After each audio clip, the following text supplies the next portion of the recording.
At first, this might feel like a weird comparison. AYN Thor is a dual-screen clamshell, while the Odin 3 is a standard single-screen handheld. Both have different chipsets, but in 2026, these two actually end up competing a lot. The biggest difference shows up in gaming. Odin 3 just has way more raw power. It uses the Snapdragon 8 Elite chip, and you can feel that immediately. A lot of PC games that struggle on the Thor just run better here. Some games that crash on the Thor don't even need much tweaking on the Odin 3. You launch it and play, and that's it. With the Thor, things are a bit different.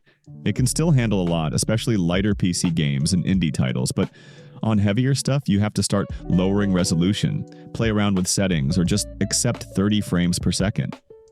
It works, but it takes effort. To be clear though, this doesn't make the AYN Thor bad. The Snapdragon 8 Gen 2 might be a bit older now, but it's still a proven flagship chip that has held up really well over time. It handles Android games, retro systems, and even a good amount of PS2 or GameCube without much trouble. It can even handle some well-optimized AAA games from Witcher 3 era. Not always at max settings, but playable enough to enjoy on a handheld like the AYN Thor. You only start to notice its limits when you push into newer titles, but for most everyday use, it still feels fast and reliable. It just shows what each device is meant for, because when you switch to DS and 3DS emulation, the whole story flips. The Thor is made for it. You don't have to mess with screen layouts or overlays.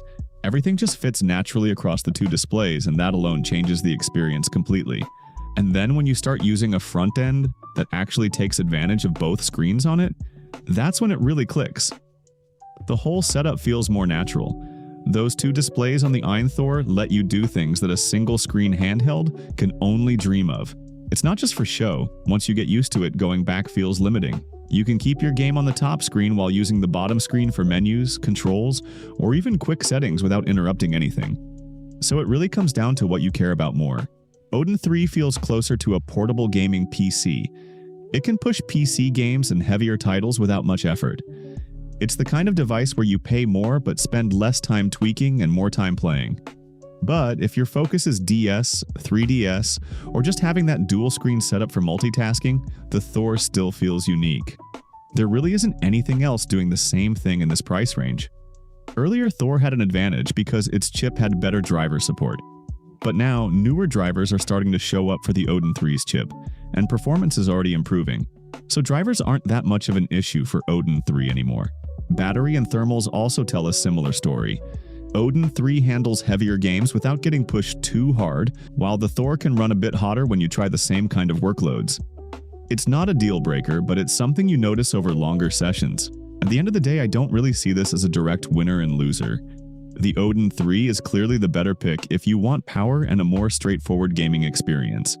The Thor is still the one you pick if you specifically want that dual screen setup and everything that comes with it.